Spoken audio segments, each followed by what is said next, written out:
नीलाम्भुजश्यामलकोमलाङ्गं सीतासमारोपितवामभागं पाणौ महासायकचारुचापं नमामि रामं रघुवंशनाथम्।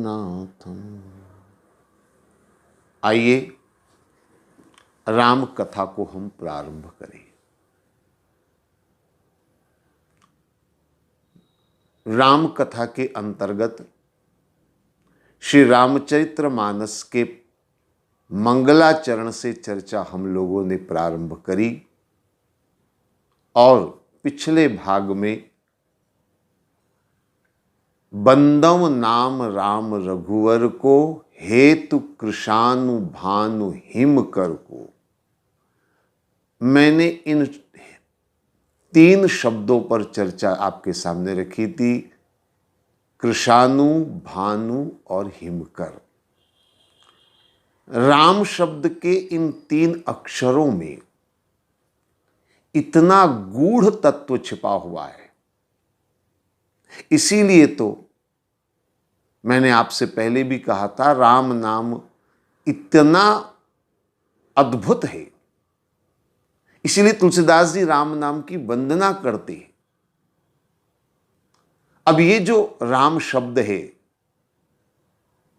मैंने अग्नि, सूर्य और चंद्रमा के माध्यम से चर्चा करी। आइए थोड़ा आज हम अपने जीवन में इन 3 शब्दों का महत्व क्या है, अपने जीवन से इन 3 अक्षरों को जोड़ने का प्रयास करें।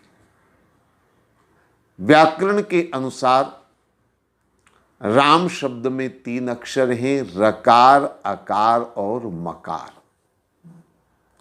अब इन 3 शब्दों का प्रयोग हमें करना है व्यक्तिगत तौर पर अपने जीवन को समझने के लिए, और अगर हमने अपने आप को समझ लिया तो हम राम को समझ लेंगे और इस जीवन का कल्याण कर पाएंगे।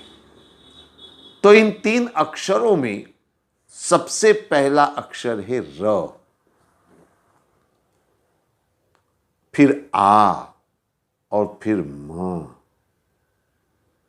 अब इन तीनों शब्दों को मैं कहूंगा एक एक करके। सबसे पहले आप र का उच्चारण करें, थोड़ा लंबा, र ऐसे लंबा उच्चारण करें। जब आप र का उच्चारण करेंगे और बहुत ध्यान से, एकाग्रता से, कोलाहल में नहीं, एकांत में, शांत में, जब आप र का लंबा उच्चारण करेंगे तो आपके मस्तिष्क के तंतुओं पर आघात होगा, यहां पर आपका दबाव बनेगा। और इसका अर्थ यह है कि रकार जो है वो मस्तिष्क की ओर इशारा कर रहा है। अब जरा आप आ का उच्चारण करें, लंबा उच्चारण। जब आप आ का उच्चारण करेंगे तो आपके हृदय के ऊपर उसका प्रभाव नजर आएगा, हृदय के ऊपर उस शब्द का दबाव आएगा उच्चारण से। आ, ऐसा अनुभव होगा जैसे यहां हृदय से टकरा कर आवाज आ रही है, अर्थात आ जो है वो हृदय का प्रतीक है। अब जरा म का उच्चारण करें। म के उच्चारण से आपका पेट हिलेगा, आपके पेट पर उसका असर होगा, आघात होगा। अब इसका मतलब यह हुआ कि राम के 3 अक्षरों में 3 बातें छुपी हुई है, मस्तक, हृदय और पेट। ये 3 अक्षर 3 की ओर इशारा कर रहे हैं। यदि आप जीवन का कल्याण करना चाहते हैं, यदि आप मनुष्य जन्म को सफल बनाना चाहते हैं, जैसा कि कहा गया, बड़े भाग मानुष तन पावा, बड़े सौभाग्य से मनुष्य जीवन मिला है, तो क्या केवल इसलिए कि हम पैदा हो जाए, हम कुछ पढ़े लिखे, नौकरी करें, शादी करें, बच्चे हों, धन कमाएं और मर जाएं, इसलिए नहीं। सौभाग्य इस बात का है नर तन को पाने से कि इस नर तन से ही हम परमात्मा को प्राप्त कर सकते हैं। साधन धाम मोक्ष कर द्वारा, ये मोक्ष का द्वार है।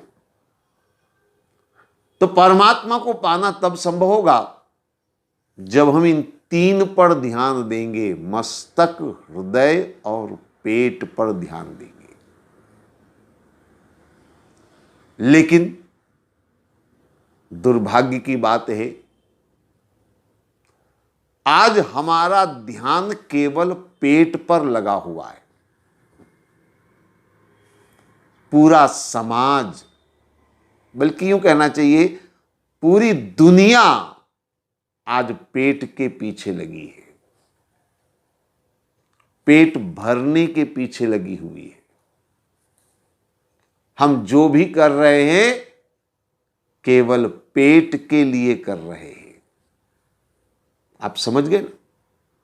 हमने केवल पेट पर ध्यान दिया, हम पेट भरने में लगे हुए हैं। और मजे की बात यह है कि हम उस पेट को भरने में लगे हुए हैं जो कभी भरता ही नहीं है। कितना भी भरो, खाली का खाली। सुबह भरो, शाम खाली, शाम भरो, फिर सुबह खाली। ये पेट कभी भरता ही नहीं है। और इस पेट को भरने में हम अपना सारा जीवन झोंक रहे हैं। हालांकि एक बात मैं इसके साथ जरूर कहूंगा कि पेट भरना अनिवार्य है, मैं मानता हूं। और पेट भरने के लिए धंधा करना, नौकरी करना, व्यापार करना, खेती करना, सब कुछ करना जरूरी है। मैं किसी का विरोध नहीं कर रहा हूं, मैं धन कमाने का विरोध नहीं कर रहा हूं। लेकिन जिंदगी भर आदमी केवल धन ही धन के पीछे लगा रहे, अगर केवल धन संग्रह में ही सारा जीवन व्यतीत कर दे तो ये मनुष्य जीवन की सफलता नहीं है। और इसलिए मैं कह रहा हूं, पेट भरना अनिवार्य है, लेकिन पेट भरना सब कुछ नहीं है। पेट भरना बहुत जरूरी है। इसलिए भारतीय हिंदू संस्कृति में तो कहा गया, भूखे भजन होई गोपाला। पेट भरना जरूरी है। मैं और भारतीय हिंदू संस्कृति ने कभी धनार्जन का विरोध नहीं किया। लेकिन आज हो क्या रहा है? बस हम धन के पीछे ऐसे दीवाने हैं कि हमने बाकी सब चीजों पर से ध्यान अपना हटा लिया। हम धन की संख्या बढ़ा रहे हैं, 100,000 की तरफ दौड़ रहा है। जो 1000 पा रहा है वो 10,000 की तरफ दौड़ रहा है। जो 10,000 पा रहा है वो लाख की तरफ दौड़ रहा है। जो लाख पा रहा है वो करोड़ की तरफ दौड़ रहा है। जो करोड़ पा रहा है वो अरब की तरफ दौड़ रहा है। जो अरब पा रहा है वो खरब की तरफ दौड़ रहा है। और उसके बाद भी होंगे, मैं नहीं जानता, लेकिन संख्या आगे बहुत लंबी है। हर आदमी भाग रहा है, हर आदमी धन संग्रह कर रहा है। किसके लिए? जिस जीवन के लिए आदमी धन संग्रह कर रहा है वह जीवन तो हाथ से निकलता चला जा रहा है। मुट्ठी में बालू रेत जब भरते हैं, जितना जोर से दबाएंगे रेत उतनी निकलती चली जाएगी। जीवन निकल रहा है और हम लगे धन के पीछे। और इसलिए मैं यहां कहूंगा, आज हम लोग केवल पेट भरने में लगे हुए, ये मामला ठीक वैसा है, नींव भरना अनिवार्य है, बिना नींव के इमारत नहीं हो सकती। नींव भरना अनिवार्य है, लेकिन नींव भरना सब कुछ नहीं है। अगर आदमी इस धारणा को पकड़ ले कि बस नींव मजबूत होनी चाहिए, नींव अच्छी होनी चाहिए, सारा दारो मदार नींव पर है, और आदमी जिंदगी भर नींव ही नींव भरता रहे, नींव ही नींव भरता रहे, तो क्या नींव भरने से इमारत का सुख प्राप्त हो पाएगा? नहीं हो पाएगा। जीवन अगर नींव भरने में लगा दिया तो इमारत और भवन का सुख प्राप्त कैसे होगा? और इसलिए मैं कह रहा हूं कि हम लोगों ने केवल पेट पर ध्यान दिया। नींव भर रहे हम, पेट भरना, नींव भरना है, जरूरी है, लेकिन सब कुछ नहीं है। इससे आगे भी हमें बढ़ना है, इसके ऊपर भी उठकर हमें सोचना है, जीवन का कल्याण कैसे होगा। तो थोड़ा सा आप आगे बढ़ें। इसके बाद आता है हृदय, और हृदय के अंदर क्या है? हृदय में है दया, प्रेम, करुणा, सेवा, वात्सल्य। ये गुण है, ये हृदय के गुण है। अगर हमने जीवन में इन गुणों को धारण नहीं किया, अगर हमने अपने जीवन में इन गुणों को आत्मसात नहीं किया, तो फिर तो अब मैं क्या आपसे निवेदन करूं, हम पशुओं के बराबर भी नहीं हो सकते। क्योंकि पशु पक्षियों में भी दया होती है, प्रेम होता है, करुणा होती है, वात्सल्य होता है। ये गुण तो पशु पक्षियों में भी होते हैं। आपने देखा होगा, अनेक बार ऐसे देखने को दृश्य मिलते। कुत्ते की स्वामी भक्ति आप देखते हैं, गाय का वात्सल्य आप देखते हैं बछड़े के प्रति, स्नेह देखते हैं आप पक्षियों का, आपसी प्रेम और सद्भाव देखते हैं आप। ये सब तो गुण पशु पक्षियों में भी है। तो अगर हमने अपने हृदय पर ध्यान नहीं दिया, अगर हम अपने हृदय के गुणों को विकसित नहीं करते, यदि हमारे हृदय में दया, प्रेम, करुणा, वात्सल्य, सेवा, सत्कार, अगर ये भाव नहीं है, तो मैं कहूंगा हम पशुओं से भी निम्न हैं। थोड़ा सुनने में कटु लगेगा, अटपटा लगेगा, लेकिन हमारी स्थिति तो यही है। तो अगर आप मनुष्य की श्रेणी में रहना चाहते हैं, तो कम से कम दया, प्रेम, करुणा, वात्सल्य, इन गुणों को जीवन में लाइए।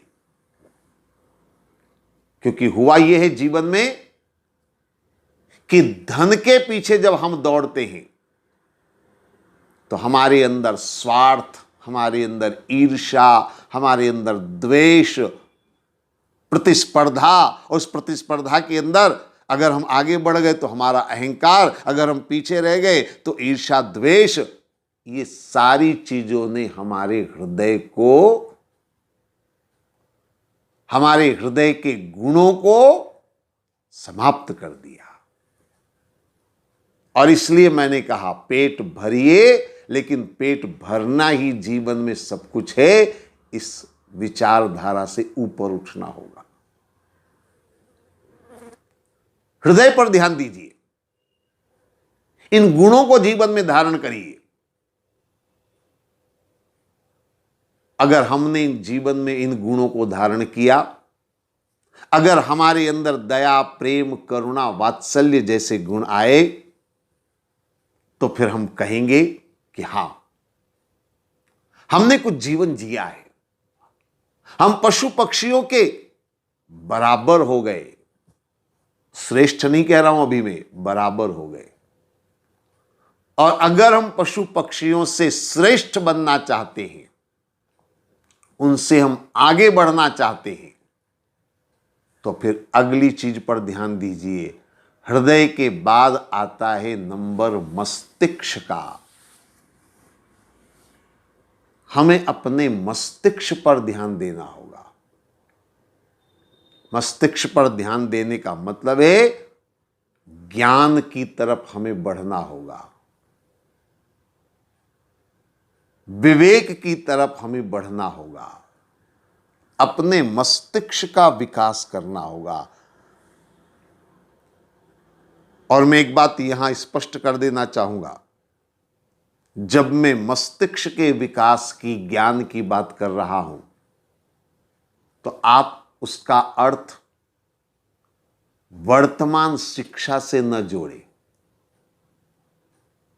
कई लोग सोचते हैं हमारा बच्चा पढ़ रहा है, अच्छा पढ़ रहा है, बड़े अच्छे स्कूल में पढ़ रहा है, बड़े ऊंचे कॉलेज में पढ़ रहा है, हायर एजुकेशन कर रहा है, इंजीनियर डॉक्टर बन रहा है, बड़ा ज्ञान प्राप्त कर रहा है, लेकिन मैं इस ज्ञान की बात नहीं कर रहा हूं।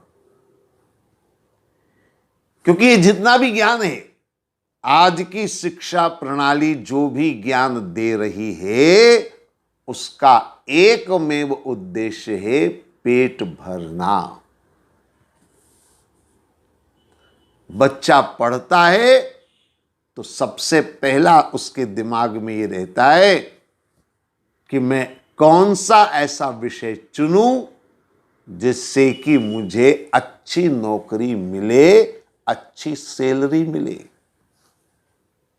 अच्छा मुझे मुनाफा हो। यह आज की शिक्षा का उद्देश्य हो गया। आज की शिक्षा का एकमात्र उद्देश्य रह गया है अर्थ उपार्जन। जिसमें ज्यादा कमाई नजर आती है, उस तरफ विद्यार्थी दौड़ रहे, उसके मां बाप भी उस तरफ दौड़ रहे हैं। बच्चे से ज्यादा मां बाप को लगता है अच्छा कमाएगा तो मेरा बेटा अच्छा जीवन में सेटल हो जाएगा।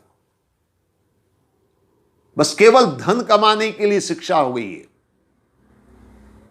और यह शिक्षा का पूर्ण स्वरूप नहीं है। हम लोगों ने इसी को शिक्षा का रूप मान लिया है, लेकिन ये पूर्ण रूप नहीं है, पूर्ण स्वरूप नहीं है। मैं जिस ज्ञान की बात कर रहा हूं वो है आत्मज्ञान। मैं जिस विवेक की बात कर रहा हूं वो है अंतरतम का विवेक। तो र का उच्चारण करने से मस्तिष्क के तंतुओं पर आघात होगा। रकार मस्तिष्क का प्रतीक है। मस्तक माने ज्ञान की ओर इशारा कर रहा है। हम ज्ञान की तरफ बढ़े, हम बुद्धत्व की ओर बढ़े। बीए एमए की तरफ बढ़ने की बात नहीं कर रहा हूं, बल्कि सूर मीरा तुलसी कबीर ने जिस ज्ञान को पाया, आज उनके एक एक शब्द पर पीएचडीयां हो रही है। यह है ज्ञान, यह भीतर का ज्ञान है। मैं इसी मस्तिष्क के ज्ञान की ओर इशारा कर रहा हूं। तो ये तीन चीजों पर हमें ध्यान देना होगा, मस्तक, हृदय और पेट। जब आदमी इन तीनों पर समान रूप से ध्यान देगा, जब मनुष्य इन तीनों के लिए बराबर समय देगा,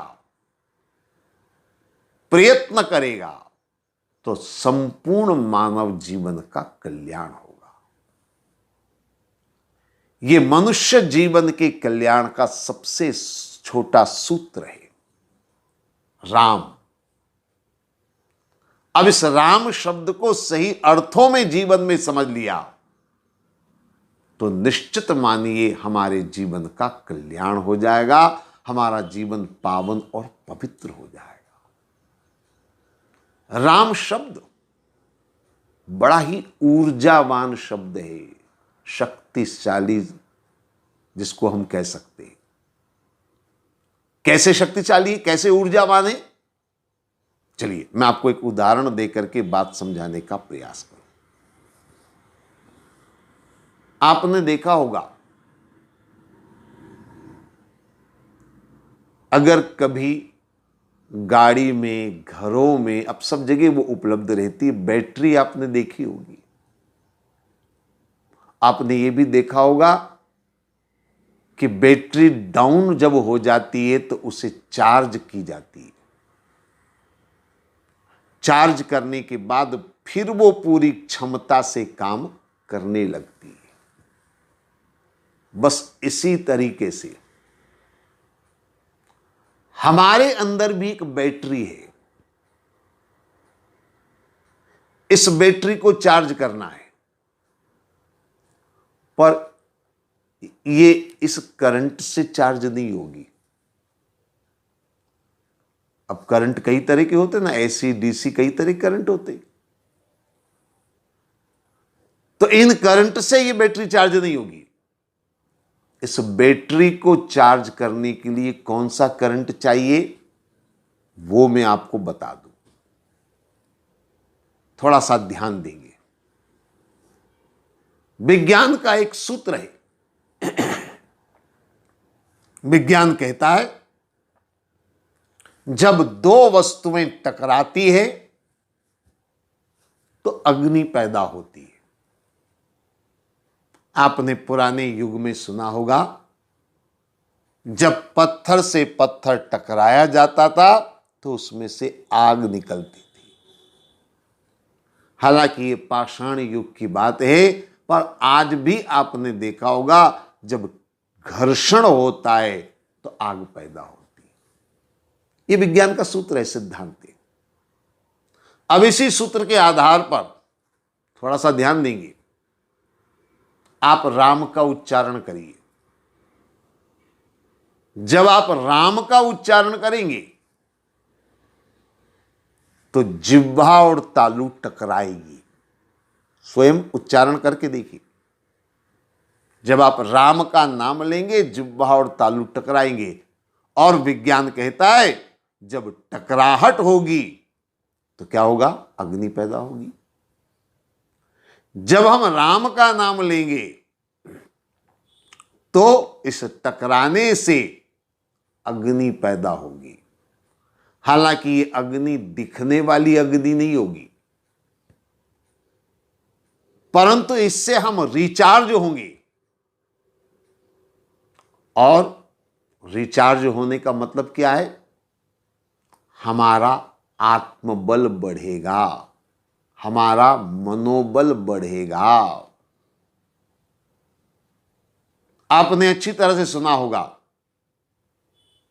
जो पढ़े लिखे बंधु हैं वो अच्छी तरह से इस बात को समझते होंगे,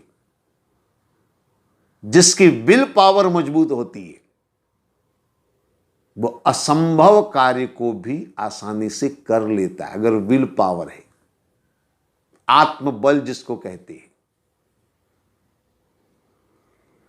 तो राम का नाम उच्चारण करेंगे तो क्या होगा, जो करंट पैदा होगा, जो विद्युत पैदा होगी, वो हमारे आत्मबल को बढ़ाने वाली होगी।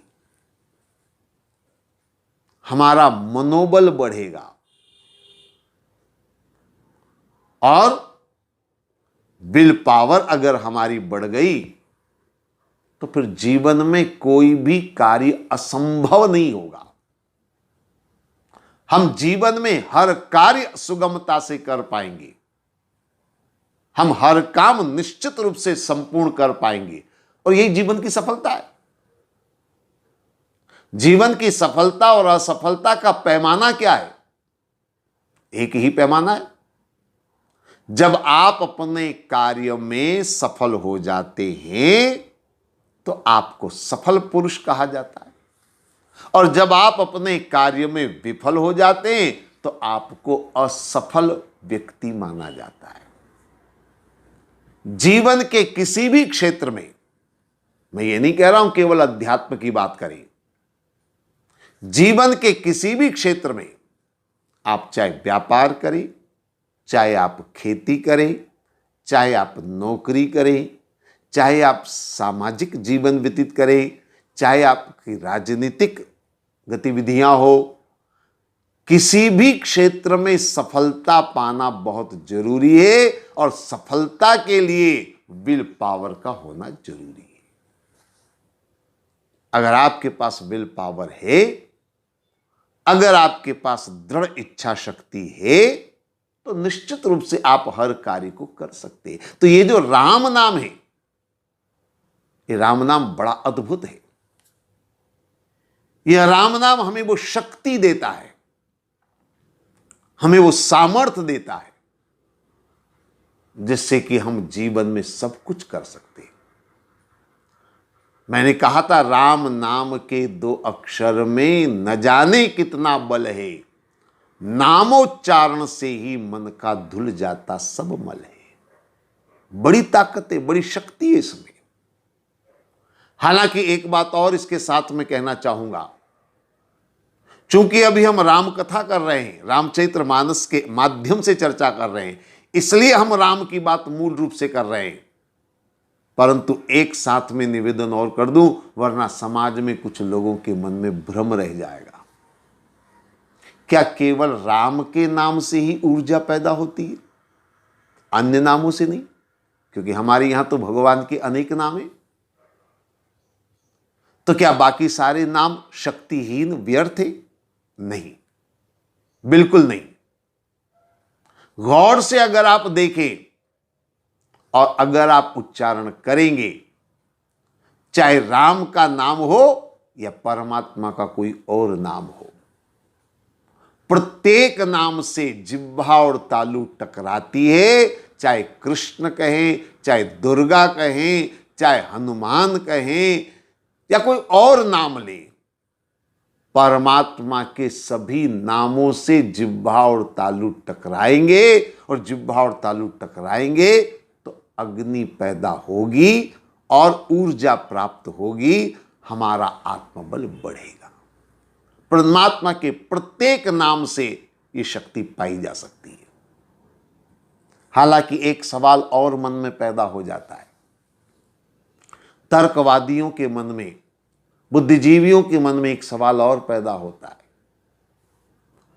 और सवाल यह पैदा होता है कि जिह्वा और तालु का टकराना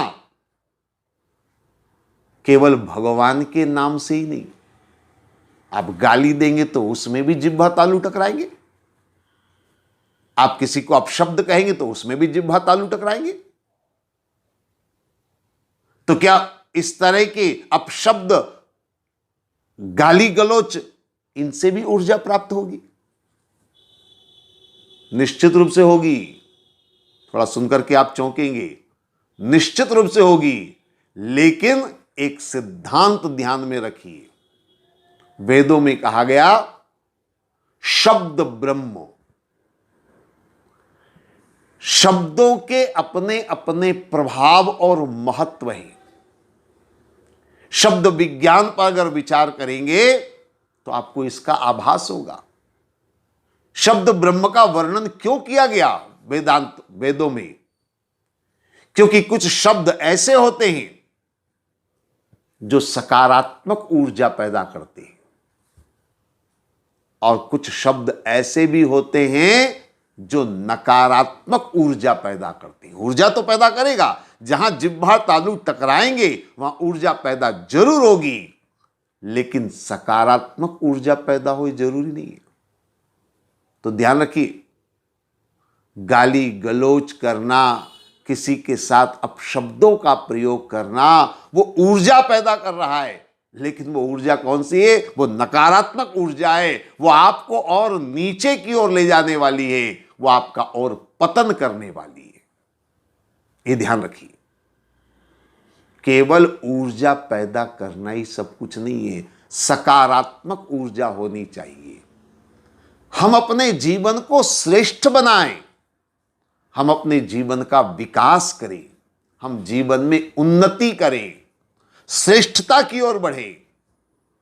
ये जीवन का लक्ष्य है, हमारे धर्म ग्रंथों का ये लक्ष्य है, राम कथा का ये लक्ष्य है कि हमारा जीवन उन्नति की ओर बढ़े, हम ऊपर की ओर बढ़े, जीवन में श्रेष्ठता को प्राप्त करें। और श्रेष्ठता को प्राप्त तभी कर पाएंगे जब सकारात्मक ऊर्जा हमारे अंदर आएगी।